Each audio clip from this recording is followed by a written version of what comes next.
Swedish record collectors a much hated view, because these albums are incredibly common and simple to find,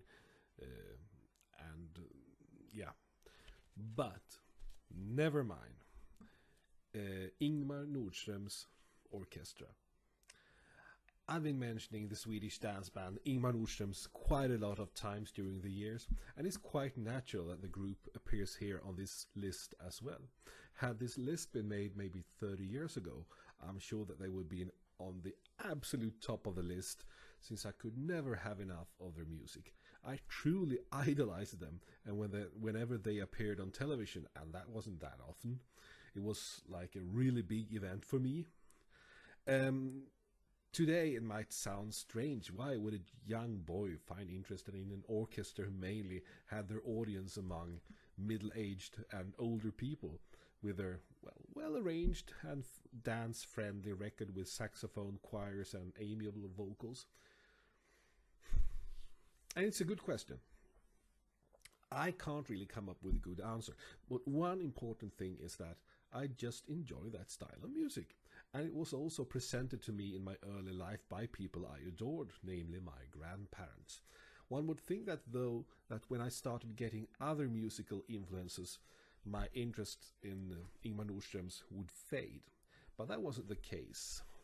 All my other music favorites were added to my list, but the early love of the music of Ingmar Nordströms never faded. It was a sad day indeed when I got the news that the group was going to disband or break up on December 19, 1991. Yeah, that was my 17th birthday, December 19, 1991. So they had their last show then. It was not the birthday gift I was happy about. They have reformed shortly many times since then, with more or less the same group of musicians that played during the most successful years in the 1970s and 80s. Their leader, Ingmar Nordström, he's now, I think, 83 years old, and the other members are between 60 and 75 years, so I don't think there will be that many more short comebacks for them now. But one thing is certain, their appeal hasn't gone away totally. One example of that is that a compilation CD that was issued some years ago sold almost as well as back during the days, and that compilation album was, I think, on the top of the Swedish sales list. So yeah.